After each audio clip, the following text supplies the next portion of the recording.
अगर हमें वेदों को बाध्यकारी और अचूक अथवा अकाट्य मानना है तो उसके उपदेशों में नैतिक और आध्यात्मिक मूल्य होने ही चाहिए। जय भीम, नमो बुद्धाय। आज हम बात करेंगे बाबा साहेब द्वारा रचित हिंदू धर्म की रीडल के छठी पहेली के बारे में। हम कचरे को केवल इसलिए बाध्यकारी और अचूक नहीं मान सकते क्योंकि जैमिनी जैसे दार्शनिक ने इसे सही बताया है। क्या वेदों में कोई नैतिक अथवा आध्यात्मिक सामग्री है भी? वेदों को अकाट्य मानने वाला प्रत्येक हिंदू इस प्रश्न पर विचार करने को बाध्य है। आधुनिक लेखक नहीं मानते कि वेदों का कोई आध्यात्मिक मूल्य है। इस संबंध में हम प्रोफेसर मुइर के विचारों को ले सकते हैं। प्रोफेसर मुइर के अनुसार इन रचनाओं, वेदों के स्वरूप और उनकी परिस्थितियों जिनमें ये रची गईं, पता चलता है कि प्राचीन कवियों द्वारा गाई गई ये रचनाएं उन व्यक्तियों की व्यक्तिगत अभिलाषाओं और भावनाओं का सहज वर्णन मात्र है जिन्होंने इन्हें सर्वप्रथम गाया था। इन गीतों में आर्य ऋषियों ने अपने पैतृक देवताओं को तरह तरह की बलियां चढ़ाकर उनकी स्तुति की और उन्हें संतुष्ट होने का आह्वान किया और उनसे ऐसे अनेक वरदान मांगे जिनकी मानव मात्र को लालसा होती है, जैसे स्वास्थ्य, संपदा, चिरायु, पशुधन, संतति, शत्रु पर विजय, पाप मुक्ति और शायद स्वर्ग सुख भी। बेशक यह ऐतराज किया जा सकता है कि सभी विदेशी विद्वान पूर्वाग्रह ग्रस्त हैं, इसलिए उनके मत स्वीकार नहीं किए जा सकते। यह सुयोग है कि हम पूरे तौर पर विदेशियों पर निर्भर नहीं हैं। इस देश में भी उनके समान विचारधारा वाले विद्वान उपलब्ध हैं। इनमें सबसे सशक्त उदाहरण चारवाक का है। चारवाक ने वेदों के विरुद्ध जो तर्क दिए हैं उन तर्कों का खंडन किया है। प्राचीन साहित्य में चारवाकों का उल्लेख उनकी भर्त्सना के संदर्भ में किया गया है। आपको अगर इस बात पर आपत्ति है कि जब परलोक में सुख जैसा कुछ भी नहीं है तो विद्वान व्यक्ति अग्निहोत्र क्यों करे, बलियां क्यों दें जिन पर भारी अपव्यय होता है और थकान होती है। आपकी आपत्ति को कोई भिन्न साक्ष्य नहीं माना जा सकता क्योंकि अग्निहोत्री आदि जीविकोपार्जन के लिए साधन मात्र है। क्योंकि वेदों में 3 दोष हैं, अर्थात मिथ्याकथन, अंतर्विरोध और पुनरुक्ति। फिर ढोंगी लोग जो स्वयं को वैदिक पंडित बताते हैं बहुत ही शरारती हैं क्योंकि ज्ञान मार्गियों की जड़ें खोदने के लिए कर्मकांडी आ धमकते हैं और कर्मकांडियों के विरोधी ज्ञान मार्गी कर्मकांड की धज्जियां उड़ाने से नहीं चूकते। और अंत में तीनों वेद असंबद्ध चरणों का गेय काव्य है जो पोगा पंथियों के वाक चातुर्य के कारण आज तक विद्यमान है और इसी कारण यह लोक धारणा प्रचलित है।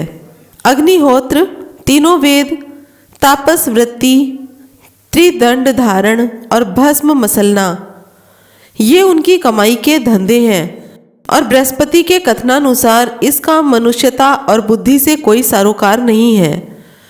बृहस्पति भी इसी मत के अनुयायी थे। चारवाक की अपेक्षा बृहस्पति वेदों के विरुद्ध अधिक कठोर और उग्र थे, जैसा कि माधवाचार्य ने उद्धृत किया है।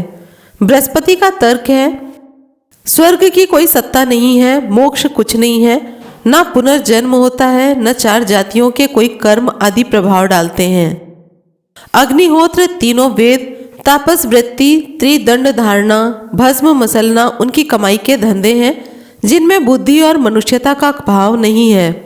ज्योतिषोम यज्ञ में यदि कोई जीव काट दिया जाता है और यदि वह सीधे स्वर्गगामी होता है तो बलिदाता अपने पिता की बलि क्यों नहीं दे देता।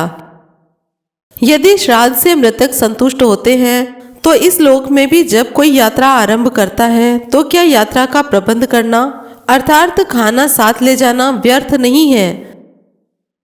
यदि श्राद्ध से स्वर्ग में स्थित लोगों की संतुष्टि होती है तो इस लोक में नीचे बैठे लोगों को खिलाने से दूसरी मंजिल पर बैठा आदमी संतुष्ट क्यों नहीं होता। जब तक जीवन है तो सुख से क्यों ना रहें, क्यों ना ऋण लेकर भी घी पिए। यदि मरने के बाद देह भस्म बन जाती है तो वापस कैसे आ सकती है। देह त्यागने के पश्चात यदि कोई परलोक जला जाता है तो वह अपने परिजनों के मोहवश लौटकर क्यों नहीं आता। इस प्रकार ये सब कमाई के साधन हैं जो ब्राह्मणों ने बना रखे हैं। ये सभी संस्कार मृतकों के लिए है, इनका कोई फल नहीं मिलता। तीनों वेदों के सृष्टा विदूषक लाल बुझक्कड़ और दुरात्मा है। पंडितों के जरभरी, तुरफरी आदि वचन और रानी के लिए अश्लीलता पूर्ण पूजा का अश्वमेघ यज्ञ में विधान है। इनका अन्वेषण लाल बुझक्कड़ों ने किया और इसी कारण पुरोहितों को विभिन्न प्रकार से चढ़ावा दिया जाता है, जबकि इसी प्रकार निशाचरों ने मांस भक्षण का विधान किया है। यदि चार्वाक और बृहस्पति के मत अमान्य हैं, तो अन्य अनेक साक्ष्य विद्यमान हैं। वे साक्ष्य न्याय वैशेषिक, पूर्व और उत्तर मीमांसा दर्शन शास्त्रों में उपलब्ध हैं। यह स्पष्ट है कि कुटिल लेखकों ने इन दर्शन शास्त्रों पर एक तरफा पाठ्य पुस्तकें लिखी हैं।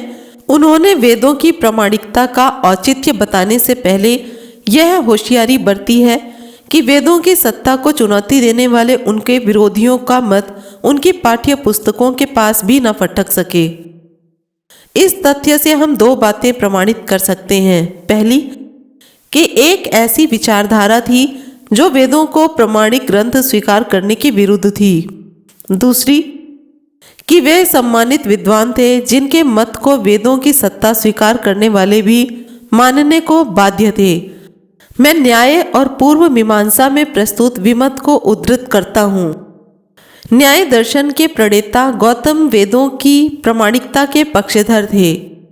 उन्होंने सूत्र 57 में अपने विरोधियों के तर्क का सारांश दिया है, जो कि इस प्रकार है। वेद प्रमाण नहीं है क्योंकि इनमें मिथ्यावाद, अंतर्विरोध और पुनरुक्ति दोष है।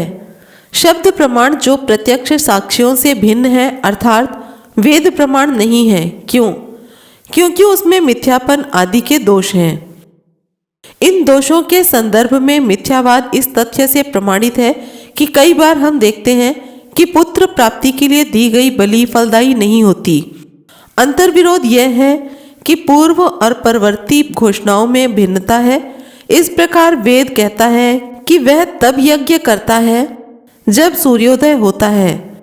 वह सूर्योदय से पूर्व यज्ञ करता है। जो सूर्योदय से पहले यज्ञ करता है, श्वान यानी कुत्ता उसका चढ़ावा लेकर भाग जाता है और दोनों ही बलिदाता का चढ़ावा उठाकर ले जाते हैं। फिर शब्दों के बीच अंतर्विरोध है जिनमें बलि की प्रेरणा है और उसकी निंदा भी है, जिससे घातक परिणाम होते हैं। तब पुनरुक्ति के कारण वे प्रमाण नहीं है, क्योंकि जो पहले कहा गया है उसकी तीसरी बार आवृत्ति होती है। अंत में भी पहली बात दोहराई जाती है, क्योंकि आदि अंत के समान है और शब्दों की तीसरी आवृत्ति है। यह वाक्य पुनरुक्त है क्योंकि इस वाक्य विशेष में इन उदाहरणों के अनुसार एक सा कथन होने के कारण, और ये सभी रचनाएं एक व्यक्ति की हैं, इसलिए एक जैसी हैं और इनमें कोई प्रामाणिकता नहीं है। जैमिनी का संदर्भ देखें। वह वेद विरोधियों के विचारों को पूर्व मीमांसा के सूत्र 28 और 32 में संक्षेप में उद्धृत करते हैं। सूत्र 28 कहता है, यह भी आपत्ति की गई है कि वेद सनातन नहीं हो सकते, क्योंकि हम देखते हैं कि उनमें ऐसे व्यक्तियों का उल्लेख है जो सनातन नहीं है, बल्कि जन्म और मृत्यु के पात्र हैं। इस प्रकार वेदों में कहा गया है, बबर प्रवाहड़ी की इच्छा है, सुरुबिंद औद्यालिकी की इच्छा है। इसलिए वेद के संदर्भित वाक्यों में इन व्यक्तियों के जन्म पूर्व उल्लेख संभव नहीं है। यह स्पष्ट है कि ये वाक्य सादी हैं। इस प्रकार सनातन नहीं है। यह प्रमाणित है कि ये मानव कृतियां हैं। सूत्र 32 कहता है, यह प्रश्न किया गया है कि वेद कर्तव्यों का साक्ष्य कैसे हो सकता है, जबकि उनमें ऐसी असंगत और अनर्गल बातें भरी पड़ी हैं।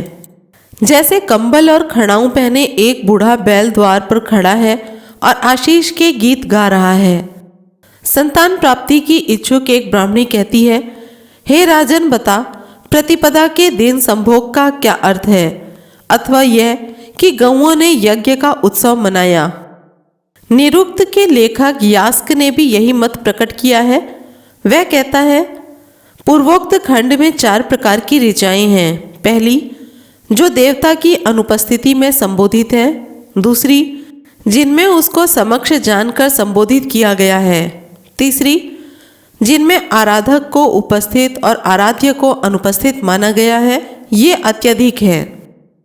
चौथी, जबकि जो स्वगत हैं ये यंत्र तंत्र ही हैं, ऐसा भी हुआ है कि देवता की प्रशंसा बिना वरदान की कामना की गई हो। जैसे कि हम इस मंत्र में मैं इंद्र के शौर्य का वर्णन करता हूँ आदि, फिर बिना स्तुति किए वरदान की कामना की गई, जैसे मैं अपने चक्षुओं से अच्छा देखूं, मेरा मुख कांतिमान हो और मैं कानों से भली भांति सुनूं। ऐसा युजुर और यज्ञ सूत्रों में बार बार कहा गया है।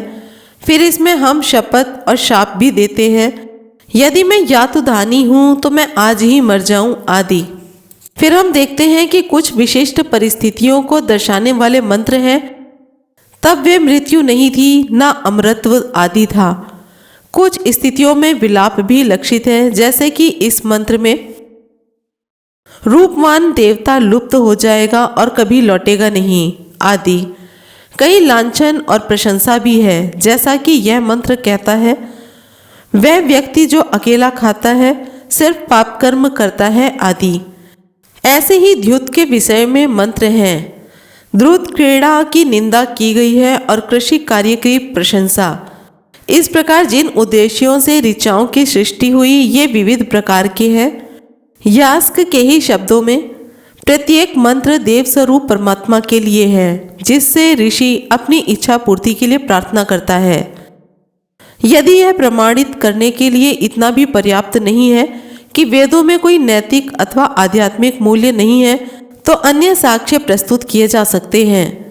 जहाँ तक नैतिकता का सवाल है तो ऋग्वेद में कुछ खास नहीं है और न ही ऋग्वेद नैतिकता का आदर्श प्रस्तुत करता है। इस संबंध में 3 उदाहरण प्रस्तुत किए जा सकते हैं। पहला यम यमी संवाद है, जो आपस में भाई बहन थे। यमी कहती है, मैं अपने मित्र यम को मित्रता के लिए आमंत्रित करती हूँ। विशाल रेगिस्तान और महासागरों को पार करती हुई आई हूँ। इस निर्जन भूमि पर तुम्हारी संतान जन्म ले, जो तुम्हारे जैसे पिता के महान गुणों से संपन्न हो। यम कहता है, तुम्हारा मित्र अर्थात मैं ऐसी मित्रता की इच्छा नहीं रखता। एक ही मूल की होते हुए भी तुम्हारी प्रकृति दूसरे प्रकार की है। महान प्रजापति के बहादुर पुत्रों का स्वर्ग पर अधिकार है और वे हमें देख रहे हैं। यमी कहती है, अमृतत्व प्राप्त देवादि सहवास का सुख प्राप्त करते हैं, जो मृत्यु लोक के लोगों के लिए वर्जित है। आप मुझसे वैसे ही सहवास करें जैसे सबका सृष्टा ब्रह्मा अपनी पुत्री का पति बना। यम कहता है, हमने वह कर्म नहीं किया जो पहले किया गया है। हम सत्यवादी हैं और इसलिए असत्य भाषण कैसे कर सकते हैं। गंधर्व यानी सूर्य अंतरिक्ष जल धारण करने वाला और उसकी वधू हम दोनों के माता पिता हैं, अतः हम सगे भाई बहन हैं। यमी कहती है, परमपिता प्रजापति ने हमें गर्भ में ही पति पत्नी बना दिया। उसके कार्य में कोई बाधक नहीं। पृथ्वी और आकाश भी हमारे संबंध से परिचित हैं। यम कहता है, हमारे प्रथम प्रणय को कौन जानता है, किसने यहाँ रहस्य से परिचित कराया। मित्र और वरुण के स्थान दिन रात के विषय में तू क्या कहती है। नरक की सजा कौन देता है। यमी कहती है, यम की वासना मुझ क्षमी को एक शैया पर सोने के लिए विवश करे। मैं पत्नी के रूप में तुम पति को अपना सब कुछ समर्पित करती हूँ। एक रथ के 2 पहियों की भांति हम सहयोग कर वासना की पूर्ति करें। यम कहता है, ईश्वर के दूत पृथ्वी पर सदा विचरण करते रहते हैं और अपने नेत्र खुले रखते हैं। ओ विनाशिनी, शीघ्र किसी अन्य के साथ रमण कर, जैसे कि एक गाड़ी के 2 पहिए मिलते हैं और मेरा पीछा छोड़। यमी कहती है, तुम्हारे ऊपर प्रत्येक पुजारी रात्रि और दिन न्यौछावर करे। सदैव सूर्य के नेत्र खुले, तुम्हारे लिए युगल दिन और रात संयुक्त होकर आकाश और पृथ्वी की भांति मिले। मैं यम के वियोग को सहन न कर सकूं। फिर यम कहता है, आगे चलकर ऐसा समय आएगा जब बहनें पति के रूप में उसे चुनेंगी जो उसका भाई नहीं होगा। इसलिए भाग्यशालिनी, मेरे अतिरिक्त अन्य किसी को अपना पति चुन और अपनी बाहों को उसका तकिया बना। यमी कहती है, उस भाई के होने से क्या लाभ है जिसके रहते हुए भी बहन पति विहीन रहे, उस बहन के होने से क्या लाभ है जिसके रहते हुए भी भाई दुख उठाए। मैं कामाहत होकर ऐसे वचन बोल रही हूँ, तुम मेरे शरीर से अपना शरीर मिलाओ। यम कहता है, हे यमी, मैं तुम्हारे शरीर से अपना शरीर नहीं मिलाना चाहता।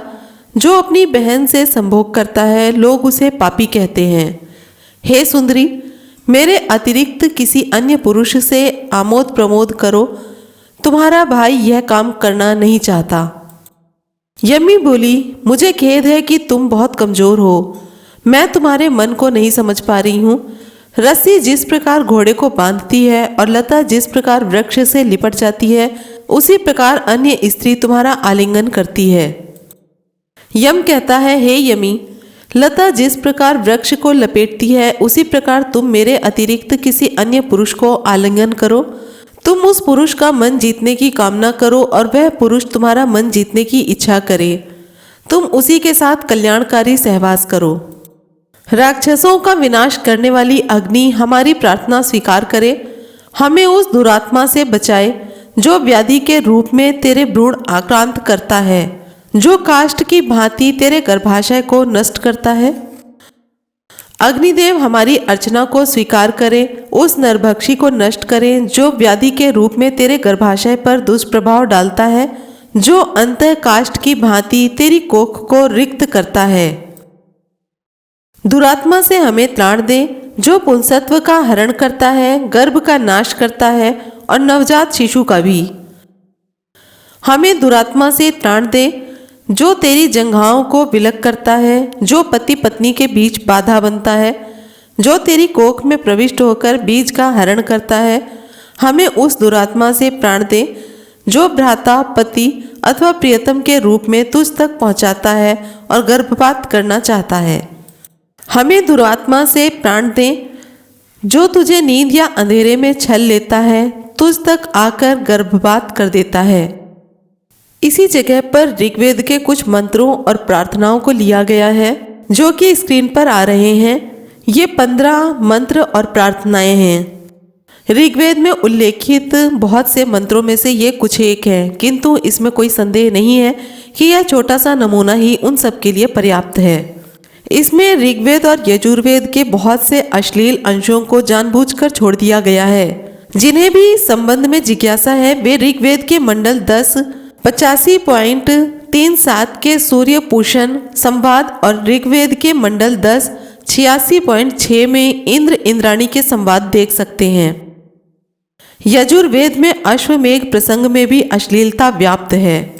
यदि इन अश्लीलताओं को छोड़ भी दें और ऋग्वेद के प्रार्थना वर्ग तक ही सीमित रहें, तो भी क्या कोई कह सकता है कि ये प्रार्थनाएं नैतिक अथवा आध्यात्मिक उत्थान करने वाली हैं?